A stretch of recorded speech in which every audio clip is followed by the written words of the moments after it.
جو چیزیں حلال کی گئی ہے اللہ کے طرف سے، جو چیزیں حرام کی گئی ہے وہ بھی اللہ کے طرف سے۔ اگر ہم حرام کی گئی چیز کو ہم نہیں جو ہے کہ حرام مان رہے ہیں، ہم اسے نہیں کھا پی رہے ہیں، نہیں یوز میں لا رہے ہیں، تو ہم اللہ کی بات مانیں۔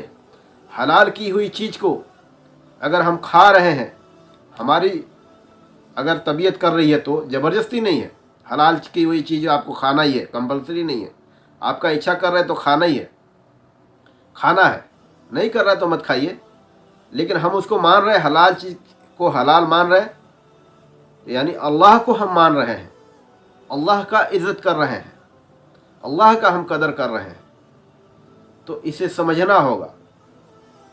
انسان کو اعتراض کرنے کا کوئی اتھارٹی نہیں ہے کہ اپنے رب کے، اپنے مالک کے، اپنے خالق کے قانون کو وہ رد کرے۔ یہ مجال ہے انسان کی، یہ حیثیت ہے، اس کے پاس اپنا کچھ قوت پاور ہے۔ اس زبان سے میں بول رہا ہوں، اللہ چاہے تو ابھی روک دے۔ یہ ہاتھ جو ہل رہے ہیں میرے، اللہ چاہے تو ابھی یہ ہاتھ پست ہو جائے۔ یہ آنکھ سے دیکھ رہا ہوں، اللہ چاہے تو ابھی بند ہو جائے۔ یہ آواز جو نکل رہا ہے، یہ انرجی ہے ایک، یہ اللہ نے دیا ہے، ابھی چاہے تو اللہ بند ہو جائے۔ ہماری اپنی کوئی چیز ہے ہی نہیں، ہماری کوئی اپنی قوت ہے ہی نہیں۔ یہاں بھی اللہ کا قانون ہے، آپ روک کے دکھائیں اپنے زبان کو، نہیں رکے گی۔ بولنے کے لیے اللہ تعالیٰ نے اسے رکھا ہے، بولے گی وہ۔ دیکھنے کے لیے آنکھ دیا ہے، دیکھے گی جب تک وہ چاہے گا۔ اسی طرح سے کھانے پینے، پہننے، چلنے، شادی بیاہ، ہر معاملے میں اللہ تعالیٰ کا قانون ہے۔ ہر معاملے میں اللہ تعالیٰ نے قانون بتا دیا ہے، سمجھا دیا ہے قرآن کے ذریعے۔ جو انسان مانے گا فائدہ اسی کا ہے، نہیں مانے گا گویا کہ اس نے اپنے رب کو انکار کر دیا۔ قرآن کو انکار کرنا، محمد صلی اللہ علیہ وسلم کے طریقے، محمد صلی اللہ علیہ وسلم کے سنت اور محمد کو انکار کرنا صلی اللہ تعالی علیہ وسلم، اللہ کو انکار کرنا ہے، اپنے رب کو انکار کرنا ہے، جس کو آپ کہتے ہیں کہ ہم سب کا رب ایک ہے، ہم سب کا مالک ایک ہے، ہم سب کا گاڈ ایک ہے، ہم سب کا ایشور ایک ہے۔ تو اسی رب کا، اسی ایشور کا میں بات کر رہا ہوں۔ آپ اس کے قانون کو رد نہیں کر سکتے۔ اگر کر رہے ہیں تو آپ بہت بڑا پنگا لے رہے ہیں اللہ سے، ایشور سے، گاڈ سے، جو زمین و آسمان کا مالک ہے اور اس کے درمیان جو چیزیں ہیں اس کا مالک ہے، سورج چاند کا مالک ہے،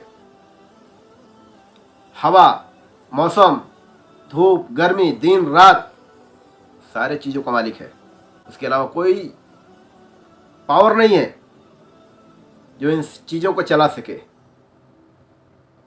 اس کے علاوہ کوئی ایسا پاور نہیں ہے ایک مکھی کو بنا سکے۔ اللہ تعالیٰ قرآن میں چیلنج دیا ہے، اے محمد صلی اللہ علیہ وسلم، تمام جو لوگ مجھے چھوڑ کر کے خدا بنا لیا اور چیزوں کو، ان تمام معبودوں کو اکٹھا کر لیں اور تمام لوگوں کو اکٹھا کر لیں اور تمام جنات کو اکٹھا کر لیں اور ایک جواب، ایک مکھی بنا کر کے دکھائے آپ ان کا ساتھ دیں اس کام میں، سارے انسانیت، سارے جنات اور ساری مخلوق مل کر کے ایک مکھی نہیں بنا سکتے۔